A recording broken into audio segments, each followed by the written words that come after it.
So earlier today, something weird happened. I mean weird because something good happened. Like nothing good ever happens with Riot Games. Riot's track record over the last few months has been less than optimal. So to see them actually pull off something we thought they were now incapable of was very refreshing. But even though they've actually done something good, this may raise even more questions for the company. Let me explain. In anticipation for April Fool's coming up, Riot unveiled 4 brand new joke skins, which historically I would say Riot do better than any other type of skin they release. Some of the entire community's favorite skins are joke skins, Corporate Mundo, Corgi Corki, and of course Mukau Alistar, just to name a few. And lately, their skin quality has been in the shitter. We've had skins changed, delayed, and scrapped altogether, and it's been quite a while that we as a community unanimously agreed that Riot's latest skins were actually good and worth our money. In fact, the last time I think the community was this hyped for skins were the last joke skins in September 2024, Janitor Thresh and Attorney Azir. And then before that in April with Jurian Ramis and Choo Choo Orn's release. So get excited and let me unveil to you the April Fool's 2025 skins.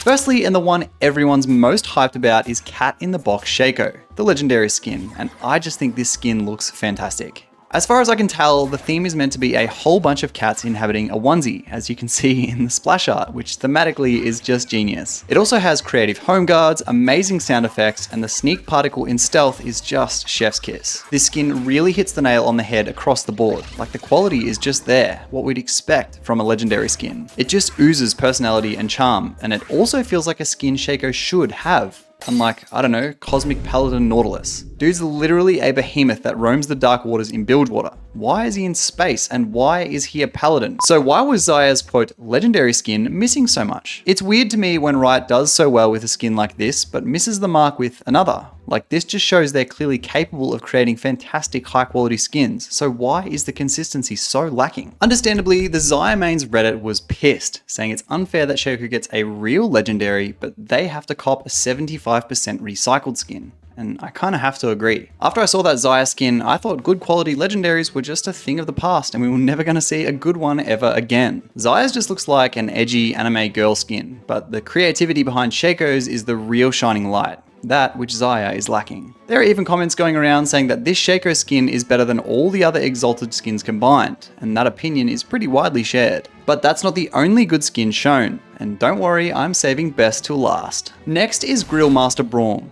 Again, just a skin Braum should have, and he feels right at home in. He's a big brolic dude, of course he's going to be firing up the Barbie. I also love the fact that he's wielding a giant kebab grill or meat grill, whatever you want to call it. The great aesthetic comboed with Fittic particles makes this skin another easy win. Like, the recoil has a poro seasoning the meat, how can you not love it? Next is Urgot the Clogfather, and that name in itself is already off to a great start. But I do personally think that this skin is the weakest of the release. I think it's just kind of hard to make Urgot fit into this design organically, but it's still a fine job. Like skewering people with a plunger only to be dragged in by toilet paper, again, that just makes sense. Then we have Pool Party Malphite. He's just a big sandcastle. And again, it just works. I can actually imagine Malphite as a huge sandcastle. To me though, it is slightly uninteresting compared to the rest, but still a decent skin. It's definitely no Shamrock Malphite though. Then for my third favorite skin of the release, that's right, third, is Hot Dog Neferi.